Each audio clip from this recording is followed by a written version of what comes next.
এখন যদি বিএনপি কিছু মনে করেন না, যদি একটা একটা ধাওয়া দেয়, অনেকের কিন্তু অস্তিত্ব থাকবে না। হাওয়াটা যদি গত 15 বছর দিত তাহলে এই 1400 মানুষকে প্রাণ দিতে হতো না, এতগুলো মানুষকে অন্ধ আর পঙ্গু হতে হতো না। এই যে একটা মনোভাব যে ধাওয়া দিলে আর কেউ অস্তিত্ব থাকবে না বা রাতারাতি সাবালক হয়ে যাওয়া, আমাদের অনেকগুলো নতুন রাজনৈতিক দল হিসেবে আসার পর আমাদের অনেকগুলো চ্যালেঞ্জ আছে।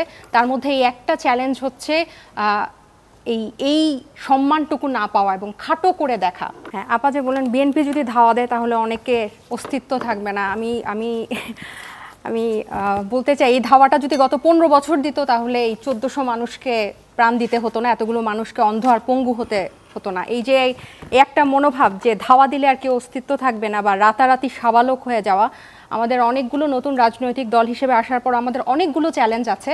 তার মধ্যে এই একটা চ্যালেঞ্জ হচ্ছে এই সম্মানটুকু না পাওয়া এবং খাটো করে দেখা।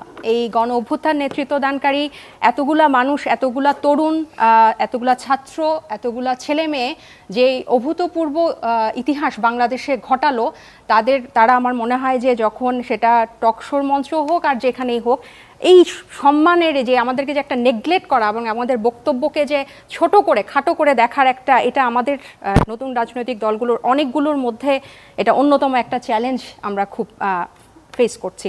আরেকটা যেটা যে ভাই বললেন ফ্যাসিস্টের থেকেও বেশি কিছু, আসলে এরকম ঘটনা আমরা কিন্তু যেটা সবসময় বলি, সেটা সমন্বয়ক পরিচয় হোক, আমাদের পরিচয় হোক, আমাদের দলের হোক, আমাদের পার্টির হোক, যেইভাবেই হোক, যদি কেউ অপরাধ করে এবং অপরাধ প্রমাণিত হয়, আমিও যদি অপরাধ করি আমিও বলবো যে আমাকে গ্রেফতার করেন। এটা কিন্তু আমরা সেই পুরনো রাজনৈতিক সংস্কৃতিতে আর কোনোভাবেই যেতে চাই না।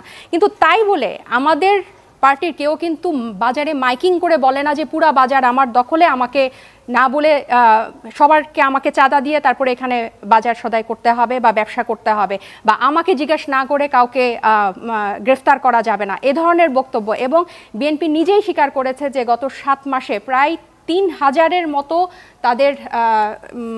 তাদের সদস্যদেরকে বহিষ্কার করতে হয়েছে। সেটা তো মানে এটা ওনারা অনেকটা গর্ব করে বলে, যদিও এটা গর্ব করে বলার মতো একেবারেই বিষয় না। এবং অন্তর্কোন্দলে তাদের হচ্ছে প্রায় 30 জনের মতো বেশি এটা ডকুমেন্টেড যে নিহত হয়েছেন। এইসব সেখানে একজন সমন্বয়ক বা একজনকে বিনা ইয়াতে তুলে নিয়ে গেল, অ্যারেস্ট হলো, এটাকে যদি আপনি বলেন যে ফ্যাসিস্টের থেকেও বেশি কিছু, এটা কিন্তু খুব দুর্ভাগ্যজনক একটা বিষয়। ফ্যাসিস্ট কিন্তু গত 15 বছর মানুষের ভোটাধিকার কেড়েছে, মানবাধিকার কেড়েছে, এতগুলা গুম খুন বিচার বহির্ভূত হত্যার মানে কি না করে নাই।